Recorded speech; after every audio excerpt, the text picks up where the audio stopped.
Aunty से पंगे कौन ले।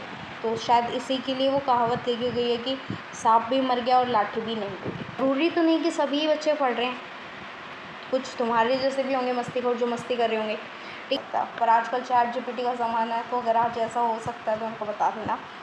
ऐसा तुम्हारे डेलुलू में हो सकता है कि तुम हरियाणा रोडवेज़ में मतलब इतनी भीड़ भाड़ है, पर तुम किसी से बिना टकराए, बिना किसी के कोहनी मारे, बिना किसी के जूते पे चले तुम अपनी सीट तक पहुंच जाओ। हेलो मेरे धुरंधर्स, आज हम करेंगे क्लास 12th केमिस्ट्री का चैप्टर नंबर 3 केमिकल काइनेटिक्स। और इस चैप्टर से बहुत सारे PYQs और न्यूमेरिकल्स आ चुके हैं, आज हम उन्हें भी देखेंगे। चैप्टर की वेटेज की बात करो तो 7 मार्क्स की इसकी वेटेज है बोर्ड्स के अंदर, और एक ना एक लॉन्ग क्वेश्चन या फिर लॉन्ग न्यूमेरिकल ज़रूर आता है 3 से 4 नंबर का। 2 से 3 नंबर के क्वेश्चन JEE और नीट में भी आते हैं। अगर आप JEE और नीट के यहाँ से रिवीजन कर रहे हो then it's perfect. Chemical kinetics से हम बात करेंगे रेट ऑफ रिएक्शन की, इसके अंदर हम बात करेंगे factor affecting rate of reaction. Then हम रेट लॉ में हम बात करेंगे ऑर्डर और मॉलिक्यूलैरिटी की। देन केमिकल काइनेटिक्स में ही हम बात करेंगे अर्हेनियस इक्वेशन की, और उसके अंदर कोलिजन थ्योरी की हम बात करेंगे। थ्रेशोल्ड एनर्जी की हम यहाँ पे बात करेंगे, एक्टिवेशन एनर्जी की भी हम यही बात करेंगे। देन इंडिकेटेड रेट लॉ की बात यहाँ पे हम करेंगे, ज़ीरो और फर्स्ट ऑर्डर रिएक्शन की भी यहाँ पे हम बात करेंगे। उसके बाद मैं बात करती हूँ फर्स्ट ऑर्डर के न्यूमेरिकल्स और अर्हेनियस ग्राफ्स के क्वेश्चन यहीं से आते हैं। 90% चांस यहीं से आते हैं आपके क्वेश्चंस न्यूमेरिकल्स रेट लॉ के। आगे बात करते हैं। सबसे पहले बता देती हूँ केमिकल काइनेटिक्स का मतलब क्या होता है।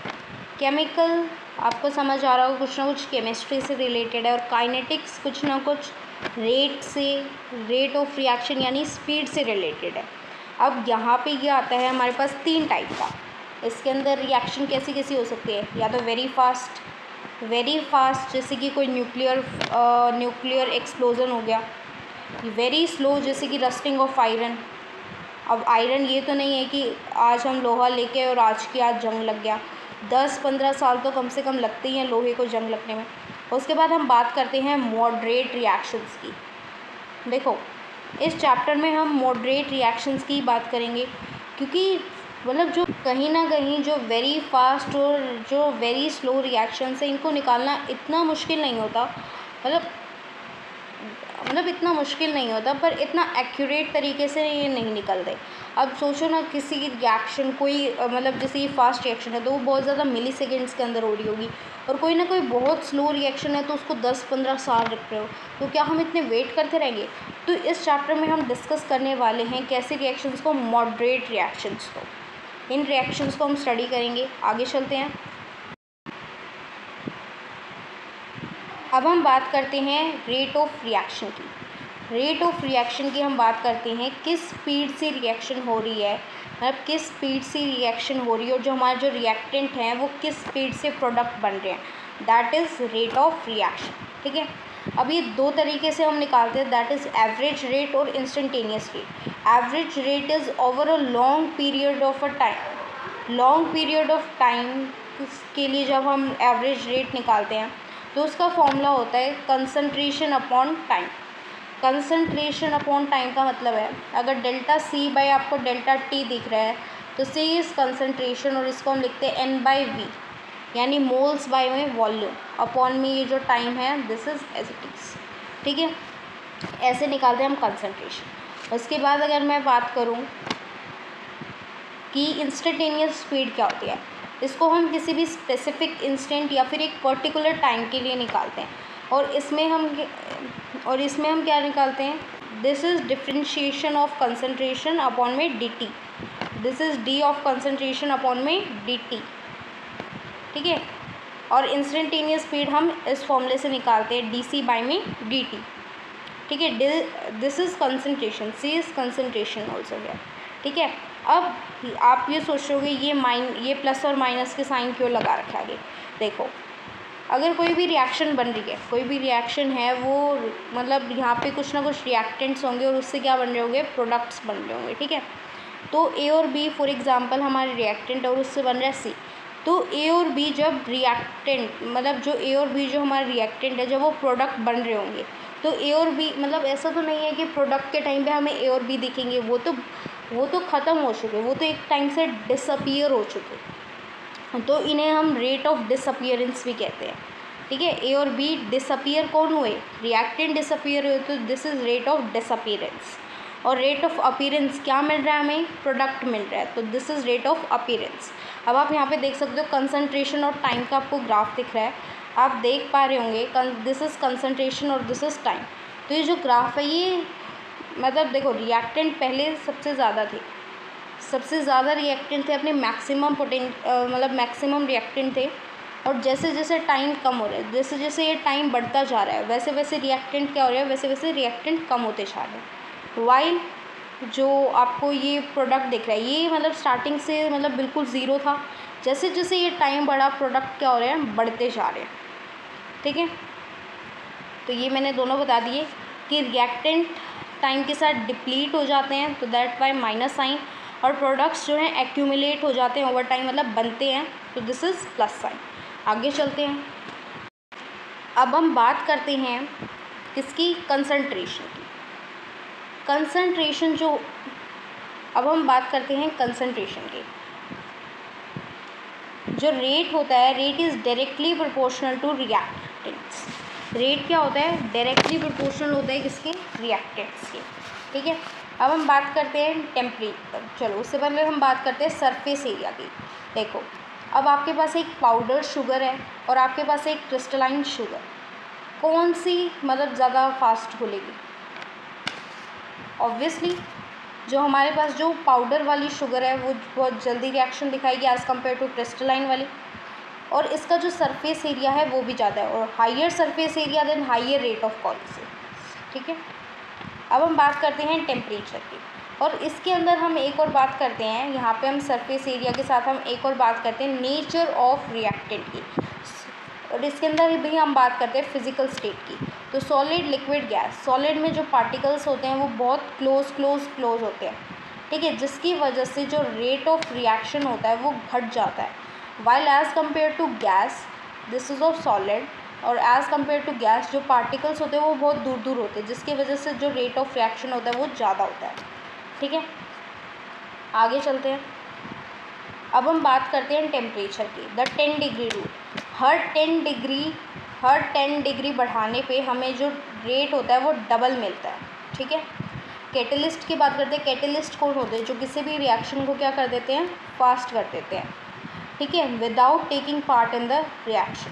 तो वही चीज़ यहाँ पे लिखी हुई है कि जो रेट ऑफ रिएक्शन है वो तो बढ़ जाएगा, और जो कैटलिस्ट है वो रिएक्शन में पार्ट भी नहीं लेंगे। तो शायद इसी के लिए वो कहावत लिखी गई है कि सांप भी मर गया और लाठी भी नहीं टूटी। अब हम बात करते हैं रेट लॉ की, रेट लॉ की और रेट कांस्टेंट की। सबसे पहले हम बात करते हैं किसकी, रेट लॉ की।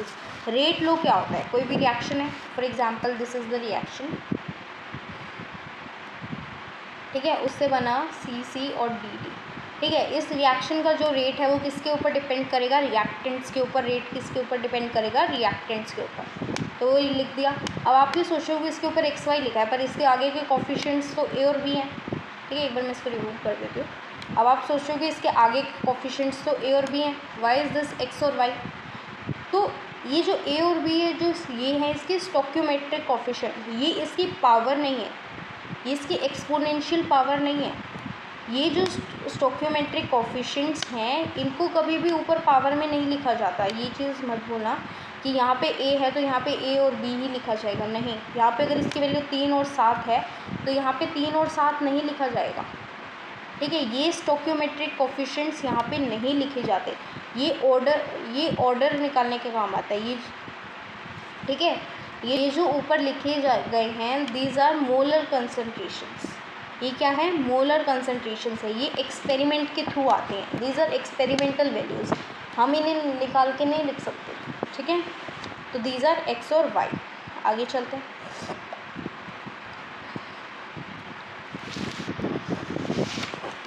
रेट कांस्टेंट क्या होता है, specific rate when all concentrations are, this is rate constant क्या होता है, specific reaction rate when all concentrations are 1 molar. इसको बताती हूँ, जैसे कि ए और बी है, अगर मैं इन दोनों की वैल्यू 1 कर दूँ, ठीक है, तो रेट जो होता है वो रेट कांस्टेंट के बराबर आ जाता है।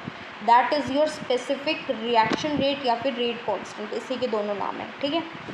और ये ही बता दिया वो जो स्टोकियोमेट्रिक कोफिशिएंट है वो नहीं लिखे जाते, this is the experimental value, ठीक है। अब इनके ऊपर हम आएंगे, पर उससे पहले आपको आगे ले चलती हूँ ऑर्डर ऑफ रिएक्शन में, ताकि अगर आपको ऑर्डर ऑफ रिएक्शन समझ आ जाएगा तो आपको ये भी समझ आ जाएगा, ठीक है। आगे चलते हैं।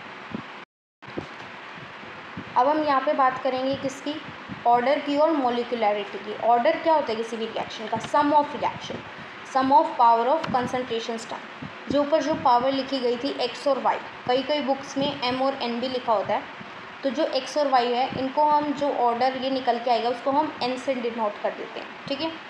तो जो ऑर्डर कैसे निकालते हैं, एक्स और वाई को प्लस करके, और ये जो होता है दिस इज़ एक्सपेरिमेंटली, ठीक है, इसे हम नहीं निकालते, दिस इज़ एक्सपेरिमेंटली। ये ज़ीरो भी हो सकता है, फ्रैक्शनल भी हो सकता है और इंटीजर भी हो सकता है, ठीक है। ये दोनों ही टाइप की इक्वेशन, दोनों ही टाइप की रिएक्शंस के लिए एप्लीकेबल होता है, एलिमेंट्री के लिए भी और कॉम्प्लेक्स के लिए भी, ठीक है। अब मॉलिक्यूलैरिटी की बात करती हूँ। मॉलिक्यूलैरिटी होती क्या है, this is the number of reacting species और एटम्स, आयंस या कोलाइडिंग साइमल्टेनियसली।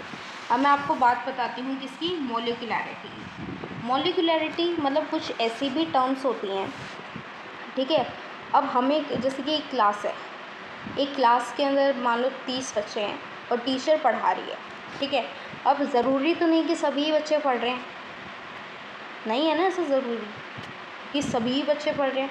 तो जितने बच्चे पढ़ रहे हैं, कुछ तुम्हारे जैसे भी होंगे मस्तीखोर जो मस्ती कर रहे होंगे, ठीक है। तो कुछ बच्चे जो पढ़ रहे हैं, जो कि क्लास के अंदर पार्टिसिपेट कर रहे हैं, ठीक है। और ऐसा ही रिएक्शन के अंदर होता है, जो कि रिएक्शन के अंदर पार्टिसिपेट कर रहे हैं, वो बताता है उसकी मॉलिक्यूलैरिटी, ठीक है। ये थ्योरेटिकल होती है, इसे हम रिएक्शन मैकेनिज्म से ड्राइव करते हैं। इसकी वैल्यू ज़ीरो नहीं हो सकती, फ्रैक्शनल नहीं हो सकती, ठीक है। ज़ीरो क्यों नहीं हो सकती, मान लो कि मतलब कोई रिएक्शन हो भी रही है और ऐसा है कि कोई चीज़ मिली ही नहीं उसके अंदर, ऐसा हो सकता है कि प्रोडक्ट बन गया और हमने कुछ किया ही नहीं, मतलब कुछ हम लेके ही नहीं यार बिल्कुल, और मतलब कुछ भी से प्रोडक्ट बन गया, तो ऐसा नहीं हो सकता। पर आजकल चैट जीपीटी का ज़माना है, तो अगर आज ऐसा हो सकता है तो उनको बता देना, ठीक है। अगर सिंगल स्टेप में अगर रिएक्शन हो रही है, that is your single step reaction, ठीक है। अगर बहुत ज़्यादा स्टेप्स में हो रही है, that is your complex reaction. आगे चलते हैं।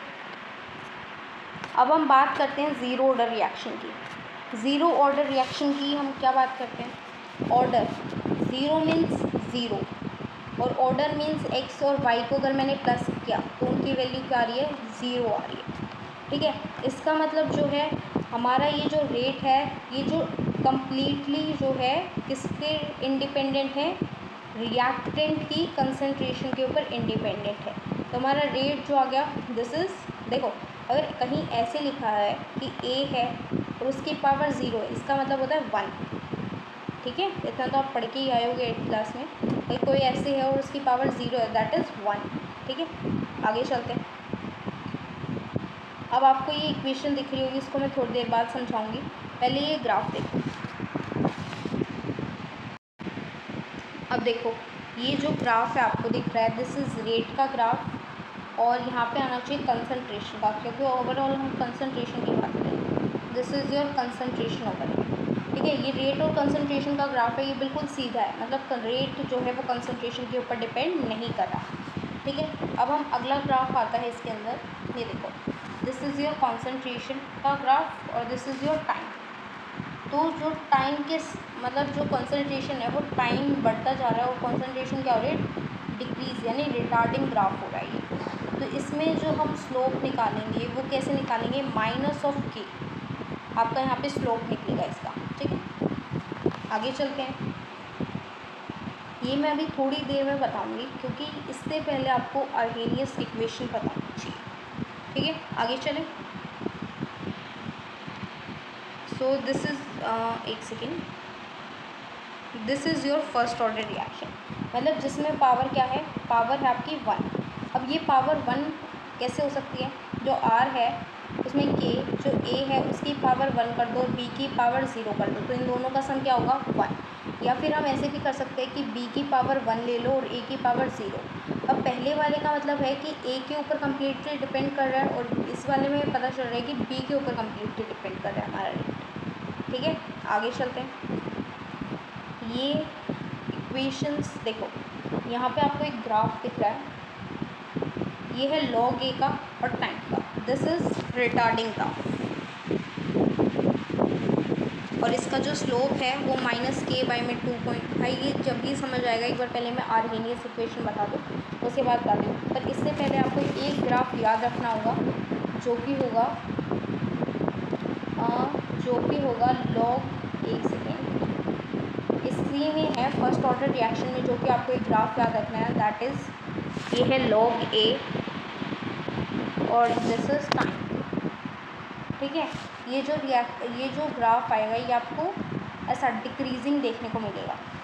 ठीक है, और वहीं जो रेट और जो कंसंट्रेशन का ग्राफ मिलेगा आपको, दिस इज़ योर रेट और यही कंसंट्रेशन का ग्राफ मिलेगा, दिस इज़ योर ऐसे स्ट्रेट लाइन होगा और इसका जो स्लोप जो होगा दैट इज़ के, पॉजिटिव वाला के। ठीक है, अब यहाँ पे स्पेस नहीं था तो मैंने गुजर मुचर कर दिया, पर आप इसे अपनी कॉपी में अच्छे से लिख लेना। आगे बात करते हैं, तो हमारे पास आती है pseudo first order reaction. Pseudo का मतलब क्या होता है? स्यूडो मतलब झूठे, फेक। ठीक है, अब आपने अगर क्लास 11th अगर ढंग से पढ़ी होगी तो आपने वहाँ पे देखा होगा कि एक स्यूडो फोर्स होती है, मतलब स्यूडो का मतलब ही झूठा होता है। ठीक है, स्यूडो मीन्स फेक और स्यूडो फर्स्ट लिखा है मतलब फेक किसकी कॉपी है? ये फर्स्ट ऑर्डर रिएक्शन की। ठीक है, अब ऐसा होता क्यों है? स्यूडो ऑर्डर रिएक्शन होती ही क्यों है? ऐसा होता है कि जनरली क्या होता है, ये अपीयर करती हैं कि ये फर्स्ट ऑर्डर रिएक्शन होती है, पर ये एक्चुअल में फर्स्ट ऑर्डर रिएक्शन नहीं होती। ऐसा क्यों होता है? देखो, इसमें ऐसा हो सकता है कि एक रिएक्टेंट तो बहुत ज़्यादा अमाउंट में और दूसरा बहुत कम अमाउंट में। इस वजह से हम बड़े जो लार्ज अमाउंट में होते हैं उसको हम नेग्लेक्ट कर देते हैं और जो कम अमाउंट में होता है हम उसी की कंसंट्रेशन लेते हैं, तो इस वजह से ऐसा होता है। ठीक है, आपको यहीं पे वो वाई वाला आंसर आपको यहाँ पे मिल गया। ठीक है, अब आपकी एनसीईआरटी का एग्जांपल है हाइड्रोलिसिस ऑफ सुक्रोज। ठीक है, आपकी एनसीईआरटी में इसका नाम क्या दिया होगा? Acid catalyst hydrolysis of ethyl ether. ठीक है, और इसके अंदर एक और एग्जांपल आता है इन्वर्जन ऑफ शुगर केन। यहाँ पे आपको दो एग्जांपल याद रखने हैं, एक तो ये हाइड्रोलिसिस ऑफ सुक्रोज वाला, एक इन्वर्जन ऑफ शुगर केन वाला। ठीक है, दोनों ही एग्जांपल आपके क्वेश्चंस में पूछ रहे थे and this is your pseudo order बहुत, और एक वो जो ऑर्डर और मॉलिक्यूलैरिटी वाला पूछा था दैट इज़ वेरी इंपॉर्टेंट। ठीक है, आगे चलते हैं। अब देखो, दिस इज़ योर सुक्रोज, तो मैं एस लिख लूँ। ठीक है, सुक्रोज में अगर मैंने पानी डाल दिया तो वो ग्लूकोज और फ्रक्टोज बना देगी। क्या बना देगी? ग्लूकोज और फ्रक्टोज। तो अगर पानी देखो 100% तो नहीं हो सकता, बट लेट इट बी कि मतलब ये बहुत ज़्यादा यानी 99% अगर पानी है तो this is in large amount और this is in less amount. ठीक है, तो जो रेट है वो सुक्रोज के ऊपर डिपेंड करेगा और वाटर क्या हो जाएगा? नेग्लेक्ट। तो क्या ये वाई वाला आंसर फॉलो हुआ? यस।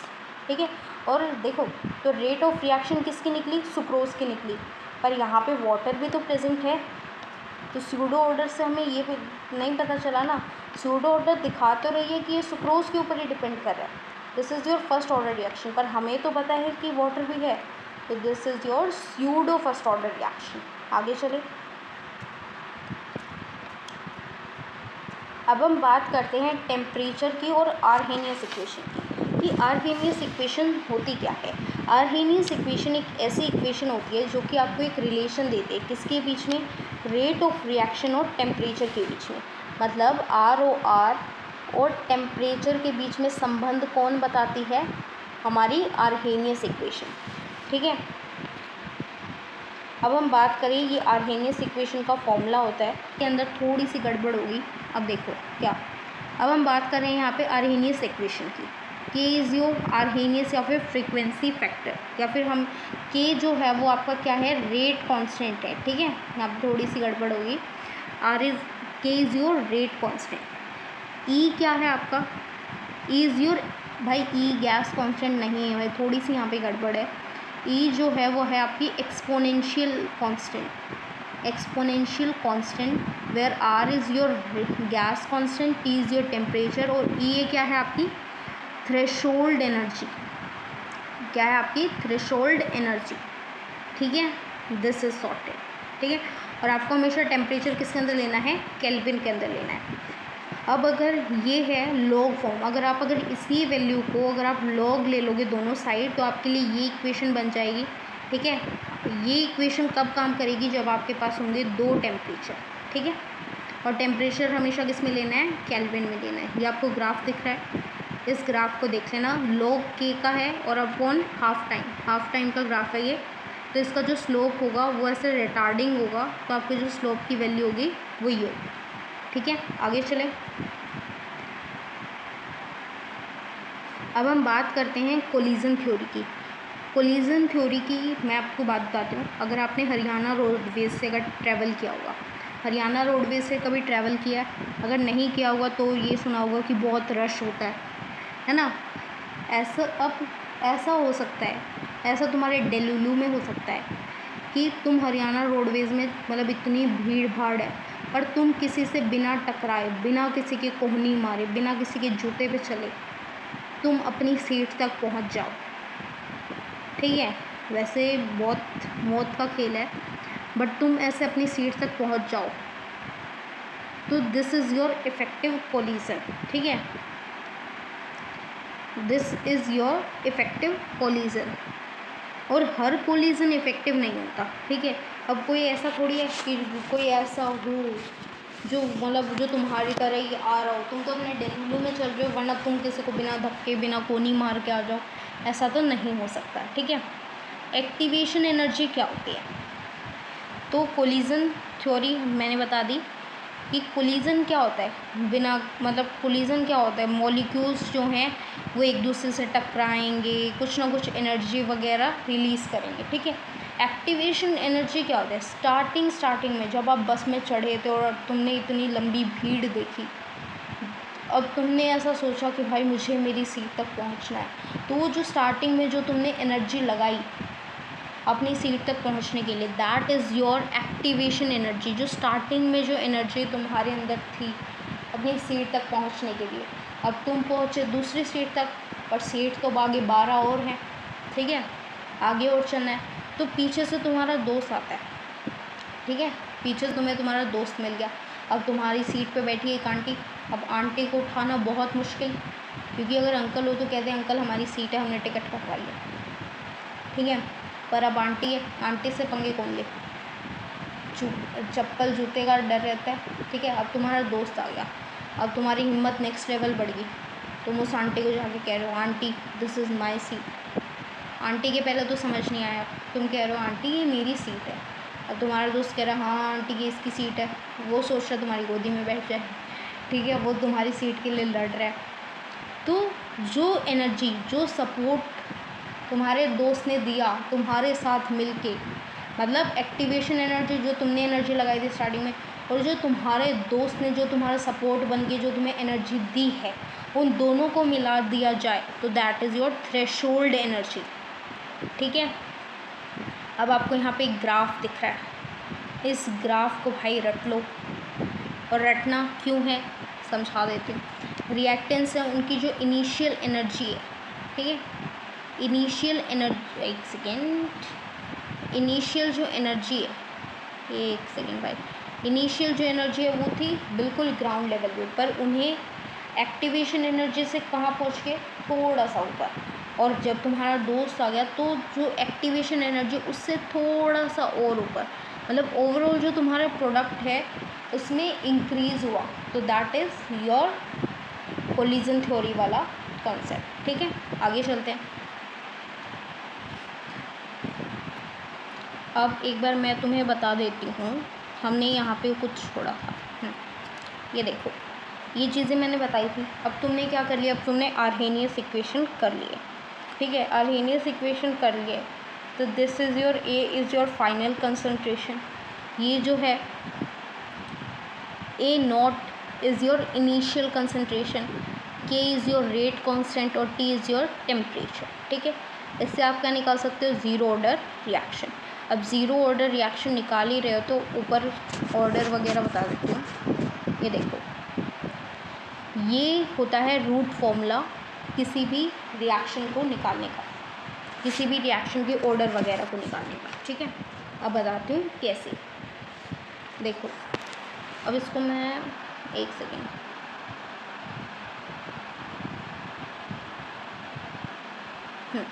देखो, अब हमें निकालना है क्या, ऑर्डर वगैरह, ठीक है। अब ऑर्डर वगैरह हम निकालेंगे कैसे, जर्नल जो यूनिट होती है ना के की, मतलब के का जो फॉर्मूला होता है एक बार वो सुन लो। दैट इज़ क्या होती है, कंसंट्रेशन अपॉन में टाइम, कंसंट्रेशन अपॉन में टाइम। कंसंट्रेशन को मैं क्या लिख सकती हूँ, N/V, है ना, और टाइम को T। तो इसको मैं क्या लिख सकती हूँ, कंसंट्रेशन को, कंसंट्रेशन की यूनिट मोल, टाइम वॉल्यूम की यूनिट लीटर, ठीक है,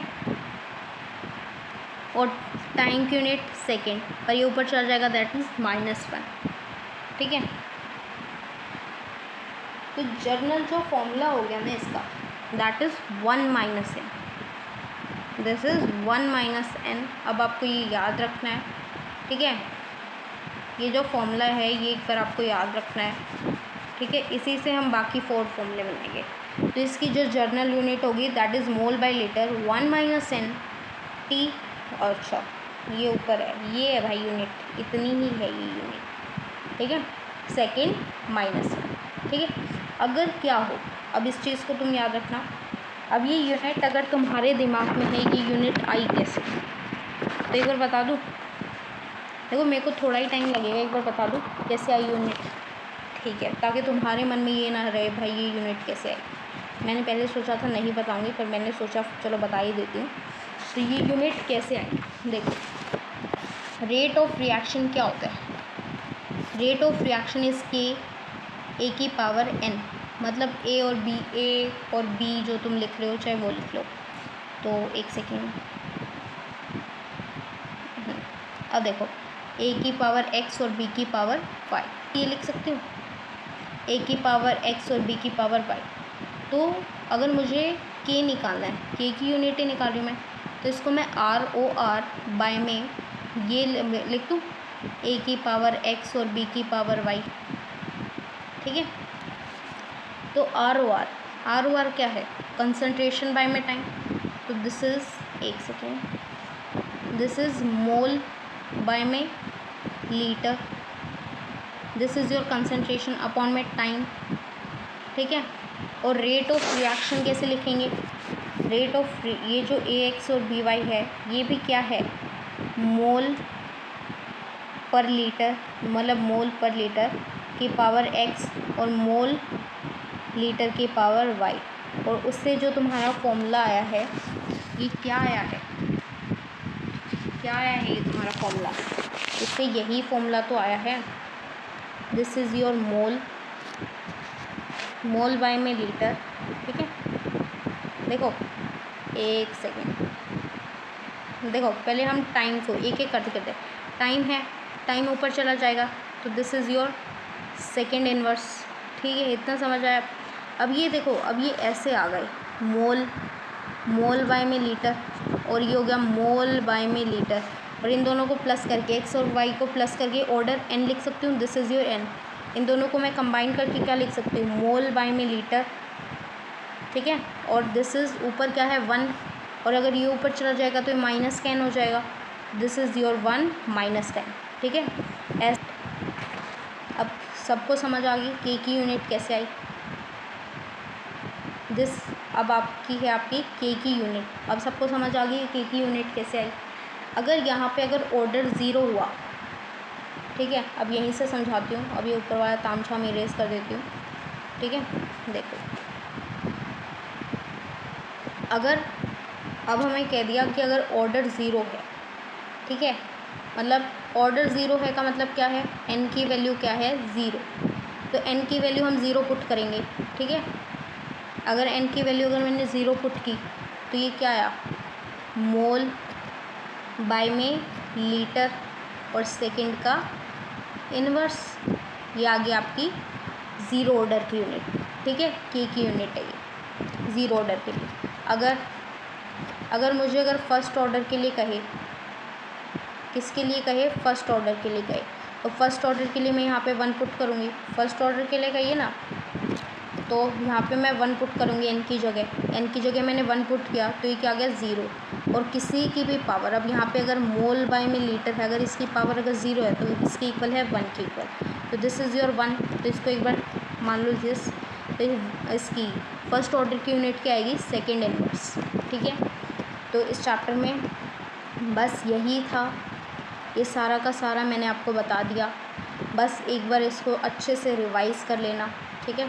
और लास्ट में मतलब एक बार ये भी देख लेना, ठीक है। अगर t अगर 75% है तो वो 2 इंटू में t 50% के इक्वल होता है। ये अगर 87.5 है वो 3 इंटू में t हाफ के बराबर होता है। t 99 है तो वो 10 इंटू में t हाफ के बराबर होता है, ठीक है।